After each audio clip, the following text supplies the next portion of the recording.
It might have been a while since you last heard about Tess Holliday. Yeah. She's kind of an artifact of the pre-anti-woke vibe shift era.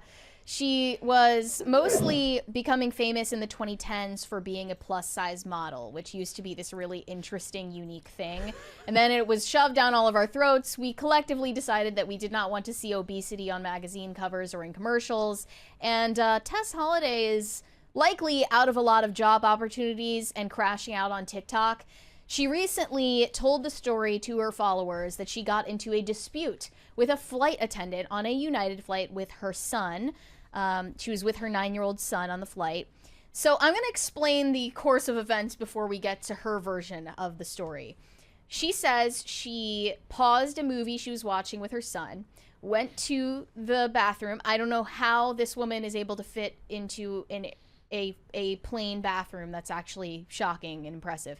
But she made it in, and then her hip accidentally hit the flight attendant call button because she's large. And eventually that flight attendant came to the bathroom. Once she exited the bathroom, she told her, the flight attendant, no, everything is fine, just a mistake.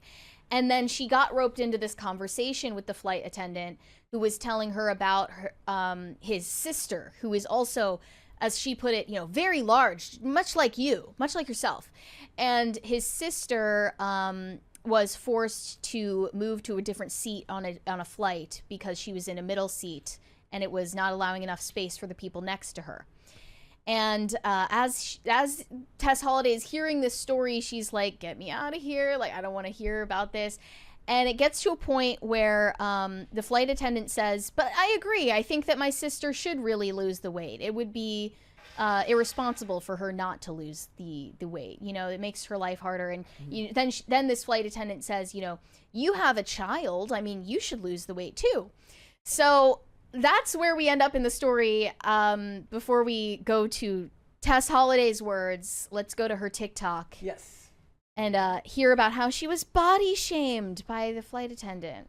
At the 2-minute Originally, mark. I Yes, wasn't going it's to. at the middle of this video here. Hold on. It's going to be like impossible to do this. Hold on. Go into great detail about what happened to me, but given but you completely hit it off court, because then what he proceeded to tell me was that, but he did agree that she did need to lose weight, that she was very large, and that he saw I was traveling with my child, and that if I cared about my child, that I would do something, that I would lose the weight. I then told him that I work as a diversity and inclusivity consultant with brands to help them with issues like this, with folks being discriminated against, etc. He didn't even hear what I said, because then he flew past me and started talking about how he was in the military, how he had to eat the military meals. They were full of sodium. It made him feel unhealthy, and that his German wife, who weighs less than 100 pounds, bakes their bread from scratch and doesn't eat any of the processed crap in America. And that's why she is slender. I didn't really know what to say. I know a lot in the comments, everybody's like, you should have said this, you should have done this. In the moment, I was trying to be polite because I'm traveling with who? My child. He then goes on to tell me that because of my size, I am kidding myself if I think that I don't need to lose weight, and that my main issue is in my belly region, because that is the killer, because all of the fat and the inflammation wraps around your organs, making it really difficult if they need to resuscitate you. I'm hearing nothing but facts. Triggered for me, because a few days prior, I actually had to help when someone was incapacitated while their children were there, while I'm on the phone with 911, who was a larger bodied individual who was not able to be resuscitated on the scene, and it really... Well, that proves quite literally have been confronted with reality. That's the thing, is every single thing part of why I'm laughing is like every single, it's like something out of a cartoon. This is like a comedy bit. Everything she's repeating this guy say that upset her is all true. Like, it's all true. You can disagree over whether it was polite for him to say that or whatever, but this is all factual information. Is this Tess Holliday? Is that? Yes. She says it triggered me that he said that my belly fat could make me medically incapacitated because just a few days before I saw that someone with a lot of belly fat wasn't able to be resuscitated. That triggered me. Oh my gosh. Okay, let's listen to the rest of her video here. Messed with me. It messed with me. So I heard what he's saying, and I hear what you guys are thinking. Oh, logically, he was just being helpful. That's not the point. That's not the point. You don't say things like that to people. He said a myriad of other things. So wait, this is somebody that didn't know her, right? Yeah, it's a Yeah, no, like a So random person I should not come up to you. I will say that she has a point that this guy, like, look, even if you're speaking nothing but facts, decorum is No. a thing, and I mean, a lot I of probably times, don't want to get into a long, drawn-out conversation with anyone on There a is flight. there's a Agreed. very likelihood that as annoying as she is, that guy was loved the opportunity to dress her down and say this, right? So okay, Well, I'm just well. That's the thing, right? I agree that if he didn't know her, it's not. It's bizarre to like go up to a stranger and explain to them everything that they need to do to fix their life. But what is kind of funny about this is the fact that, like. You would expect the kind of person to go up to a stranger in public and tell them that they're too fat would be kind of a belligerent a-hole. Okay, But everything he said is all like very calm, well-articulated facts, Yeah. which is part of what makes it really funny. He's telling the truth, and I see somebody in the chat says, where did I see this here? Basically saying like, James Higgins says, the truth is the truth, not sorry, she needs to lose weight. Again, that's not really the point here. It's not his place to do so. Just because something is true does not make it your place to do so in polite society. Your family, your friends, your loved ones, they're the ones who are failing them, not stranger number two. But at the same time, this guy is like, what is she supposed to do with this information? Is she supposed to appear like really, really excited to hear it as if she hasn't heard all this stuff before? Deep down, this guy knows this lady has been told this stuff before. He doesn't believe that he's telling, in my opinion, he doesn't believe that he's telling her anything new. Well, I just find it funny to juxtapose Tess Holliday, formerly known as Tess Munster, very unfortunate I didn't know that part. Yeah. name to have at her size, but Tess Holliday has postured for years as this like take no nonsense big bitch, and she's gonna stand on business and show everyone how freaking beautiful her roles are, and if you can't accept that, then you're just a bigot. And like that's her persona on social media. Cut to real life, she's like, I didn't know what to say, I was just trying to be polite, and like I felt awkward and I froze. So that's who all of these activists are in real life. They're just sniveling cowards. She wasn't able to even defend her decisions to this guy who's challenging her face to face. Yeah. People in the chat are like, can't take the truth, get the F out. Like that's a great sentiment, but that's not how like a society with like decorum works. It's just not. You don't go around saying everything that's on your mind all the time, and people hate that person. Even if that person is aligned with you on her being a fat slob, fine.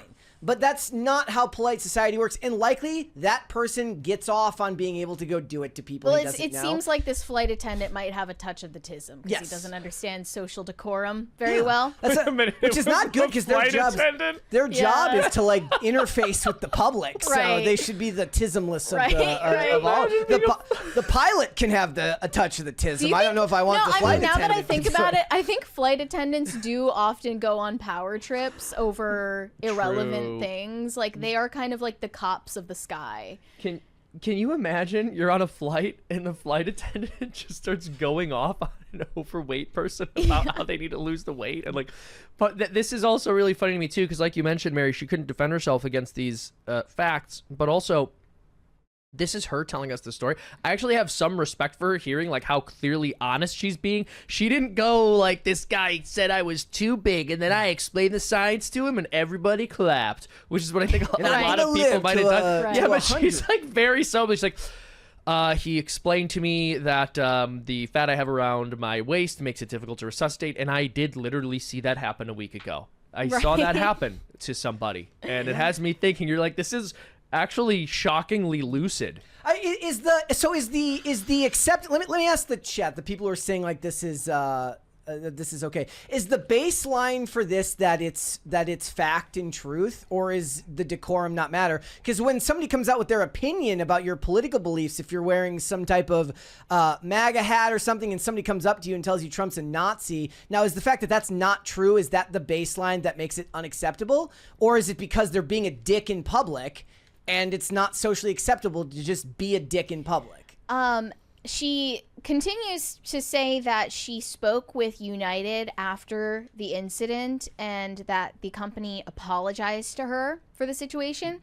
She told them, I didn't want the flight attendant fired. She's being so polite about all this. Yeah, I didn't want the flight attendant fired, and perhaps they could do some sensitivity training. Well, she said she works as a DEI consultant, so she's all about the sensitivity training. She proceeded to refer United to the National Association to Advance Fat Acceptance, which is a real thing, a nonprofit organization that is working to end discrimination based on body size per its website. So she wants this NGO to swoop in and give all of the staff of this airline intensive training on how to be nice to fat people. People have had enough of this shit. We don't need special accommodations for morbidly obese people on flights. No. Everyone agrees with this. Pay if you the need extra money for your seats, seats. Yes. You pay for multiple seats. You don't get free seats. Yep. And I mean, there's just no patience left for this, and the consultant class, which Tess Holliday is admittedly a part of, is going to lose out on a lot of job opportunities as we continue returning to sanity about issues like this. In the chat, they're like, speaking up is always acceptable. No, this is the hill I will die on. Like, the ability to look at something in public that annoys you and just keep it to yourself is what all of society's politeness is based on. Sometimes you just have to keep it to yourself. To the people in the chat who are saying, like, you should speak up and tell the truth no matter what, like, if you can't take the heat, get out of the kitchen, etc. Last time you saw a morbidly obese person in public, did you say anything to them? Do you go up? I doubt it. Is it literally just because, like, you can factually look up and be like, they look like they're above the BMI level for obesity? That makes it fact that way I can say it. Do you see somebody with a shitty haircut and you're like, hey, your haircut fucking sucks, bro. Like, that's a choice. It's a choice. Yeah. Like, I doubt that all of you are truth warriors running up to every morbidly obese person in public and saying, hey, fatty. Hey, don't you care about your children? What if they are, though? Fair enough. Well, I guess that would make them non-hypocrites. You know what, though? I just have a hunch. I have a hunch that flight attendants deal with this subject matter a lot because I very often see posts from overweight people go viral where they're complaining about the fact that they don't fit on a seat on the airplane. Yeah. I feel like anywhere that involves sitting is an environment where obese people will clash with service workers. Yeah. Where they're like, what do you mean I have to buy 2 tickets? Any confined spaces. Brandy Melville has gotten backlash for years at this point because their doorways are narrow. I love the idea that they have to have like a special contractor come in to make like an obscenely narrow doorway. And this other company called Aritzia has received a lot of backlash because they don't have normal fitting rooms in their stores for women. They don't have mirrors in the fitting rooms. You have to exit the fitting room every time that you try on an item and pose in front of a communal mirror with all the other women, which naturally lends to feeling pressured to buy things sooner than you would otherwise choose them. You're comparing yourself to the other women in the mirror. There are like the begrudging boyfriends and husbands sitting on the couch waiting for their wife to be done shopping. So yeah, I guess they need to consult with Tess Holliday about creating a more inclusive space.